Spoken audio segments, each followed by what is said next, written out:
If I could tell everyone in Biddeford one thing, it would be that the drinking water cannot be taken for granted. Yeah, my name is Joe Dignam with the Maine Water Company.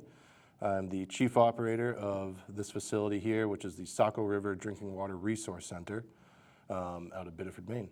So the purpose of this treatment plant is to take the river water, no matter what condition it's in, and turn it into safe, potable drinking water that we serve to our customers.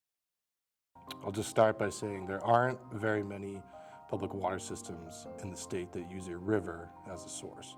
The Saco River is identified as one of the major sources of water in the southern Maine region. Our biggest pollutant that we would see is organic materials in the water. So when we get a rainstorm, the auxiliary streams in the watershed that drain into the Saco, they begin to pick up their flow as they collect the rainwater from the watershed. They pick up dirt and they pick up organics that are in the soils, and they stirs it up and puts it into suspension in the water and essentially makes it dirty. The biggest threat to the watershed, I would say, would be pollution.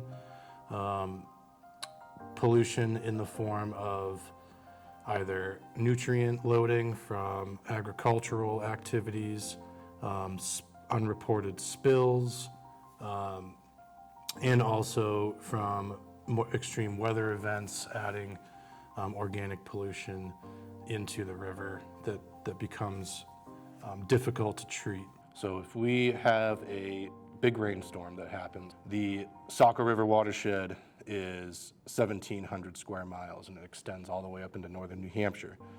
So the storm doesn't necessarily have to be here. It could be 50 miles north of here, and then there could be a delayed effect. So we have to pay attention to rain and snow events that are happening all throughout the state in the watershed area to be prepared for bad, dirty water that could be coming our way, but it might not be today, it might be 2 days from now. We had a couple days of really warm weather that were followed by rain. Before that, the river was frozen, completely iced over, and there was a couple feet of snowpack in the watershed.